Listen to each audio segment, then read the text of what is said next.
evening, and welcome to the Naked Lychee, your one pit stop to all things that are strange. I'm your host, the Naked Lychee.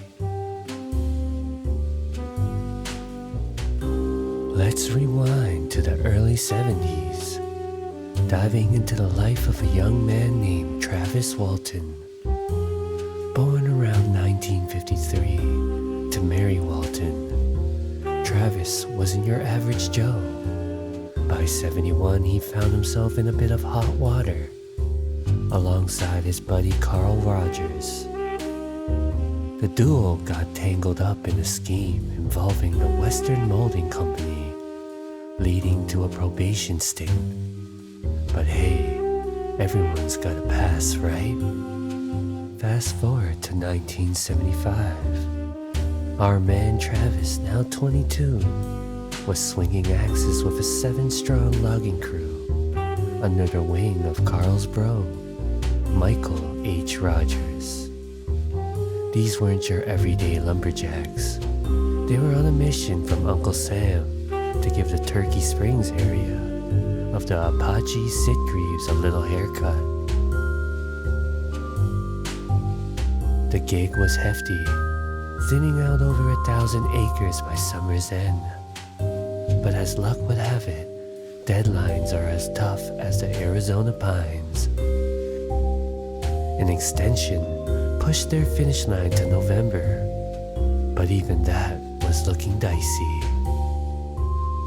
Michael H. Rogers, the crew's boss, was in a tight spot, with a hefty fine looming and a threat of being benched from future contracts. He penned a letter to the Forestry Service.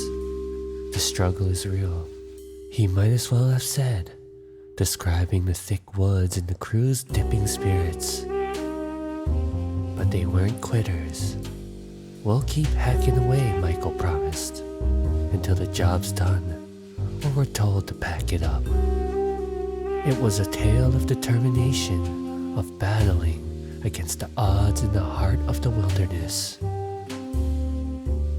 And in that rugged landscape, on the cusp of an ordinary November day, the extraordinary awaited. Little did they know their story was to take a cosmic detour. Picture this. It's October 20th, 1975. As night falls over the Apache Sitgreaves, something else is stirring in the world of primetime TV. NBC is about to air The UFO Incident, a riveting tale of cosmic encounters, starring the legendary James Earl Jones as Barney Hill, a man who claimed to have been whisked away by aliens. Now this wasn't just any flick. It delved deep into the world of hypnosis and recovered memories, a concept that's controversial as it is captivating. Critics argue that such memories can be as fictional as they are real, blurring the lines between truth and imagination. Fast forward 2 weeks, and Travis Walton's own out-of-this-world tale hits the headlines. Coincidence? Some folks thought not. They whispered that Travis and his crew, perhaps inspired by the movie, spun a tale of their own abduction for a shot at fame. Critics were quick to jump on the bandwagon, suggesting that anyone with a knack of storytelling could claim their 15 minutes of interstellar fame, pegging Travis as Exhibit A. But here's where it gets even more intriguing. Researcher Philip J. Klass uncovered that Travis had once mused to his mother about being taken by aliens, promising a safe return. So what do you think? Was the timing of the UFO incident just a cosmic coincidence? Or was it the spark for one of the most debated abduction stories in UFO history. November 5th, 1975 turned a regular logging day into an episode right out of a sci-fi saga. As dust fell over the Apache Seagreaves, Michael H. Rogers and his crew witnessed something that would etch this night into the annals of mystery. There they were, cruising down a forest road, when a curious glow caught their eye. A lighted object hanging out just off the road, like it was waiting for someone, and you wouldn't know. Travis Walton was just the man it was waiting for. Driven by what? Curiosity? Bravery? Travis bolted towards the light, the crew gripped by an understandable fear, did the only thing that made sense. They hightailed it out of there. But conscience, as often does, drove them back, only to find silence, darkness, and no sign of Travis. By 7:45 p.m., the wheels of the concern were in motion. The sheriff's department was on the case, with officers and crew members combing the Turkey Springs area into the wee hours, hoping against hope to find Travis.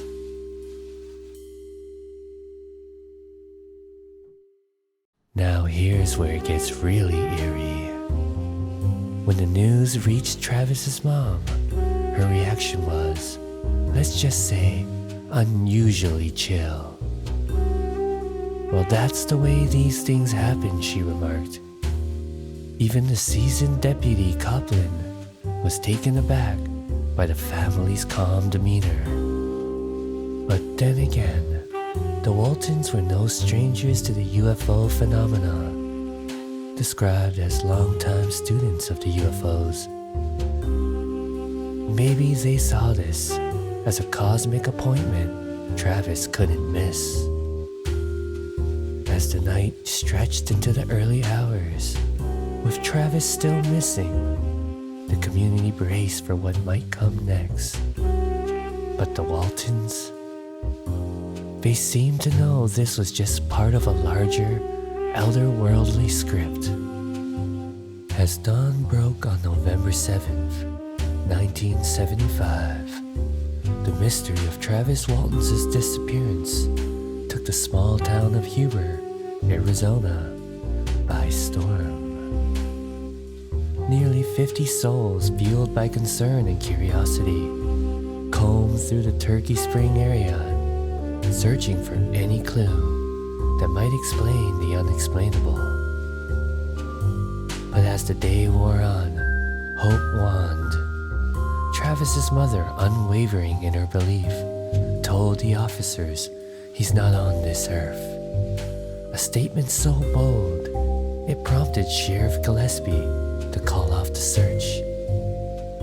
Yet, the very next day, driven by a mix of frustration and hope, Travis's brother Duane and Rogers pushed for another go, bringing a helicopter into the mix.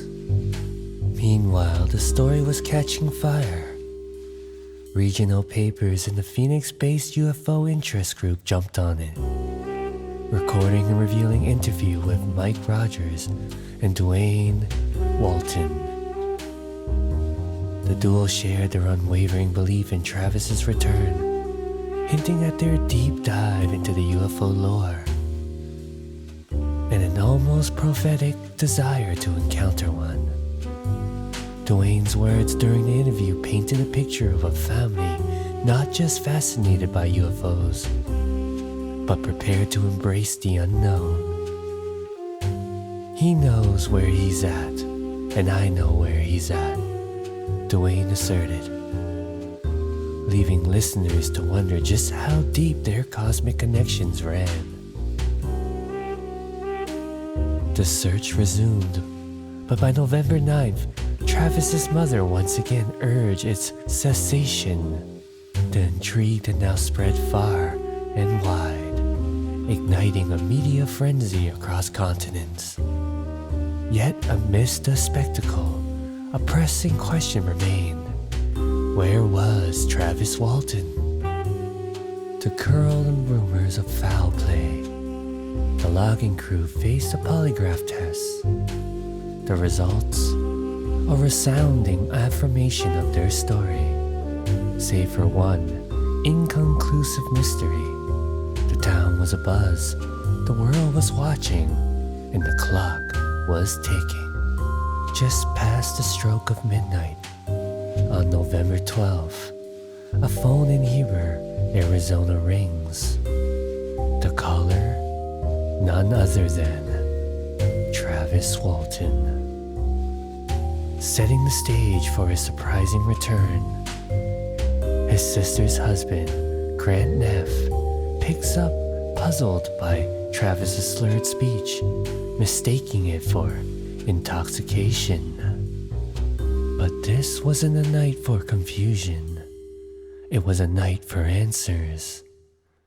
The operator, recognizing Travis's name from the swirling storm of news, quickly alerts Sheriff Gillespie. The wheels of law and wonder begin to turn once more. In the dead of night, Deputy Glenn Flake finds Dwayne Walton in a curious scene, transferring fuel between cars. Unaware that Travis's odyssey back to Earth had just begun. Seeking solace and answers, Dwayne reaches out to a UFO researcher, leading them to Dr. Lester Stewart, a hypnotherapist who insists Travis first needs real medical attention. The diagnosis? Confusion and a mysterious lesion, sparking more questions than answers. As whispers of Travis's return grow louder, the press begins to swarm. Yet, when the medical cavalry arrives, Dwayne sets strict rules. No cameras, no recorders, just observation. The plot thickens as Walton engages with the sheriff and then vanish into the night, only to resurface in the luxury of a Scottsdale suite, courtesy of the National Enquirer. Here, under the hypnotic gaze and eager pens of reporters, Travis's tale unfolds. But skepticism shadows their steps. A polygraph test whispers of deception, while Travis's televised recountal paints a picture of alien encounters and a struggle for freedom. So what's the verdict, cosmic sleuths? A journey beyond our understanding, or a tale woven from the threads of earthly desires? Dive into the debate below, and let's decode the mystery of Travis Walton together. Hit that like button and subscribe, and join us until we continue to explore the unexplained and the extraordinary. Until next time, keep your eyes to the skies and your curiosity dialed up to 11. Yours truly, the Naked Lychee.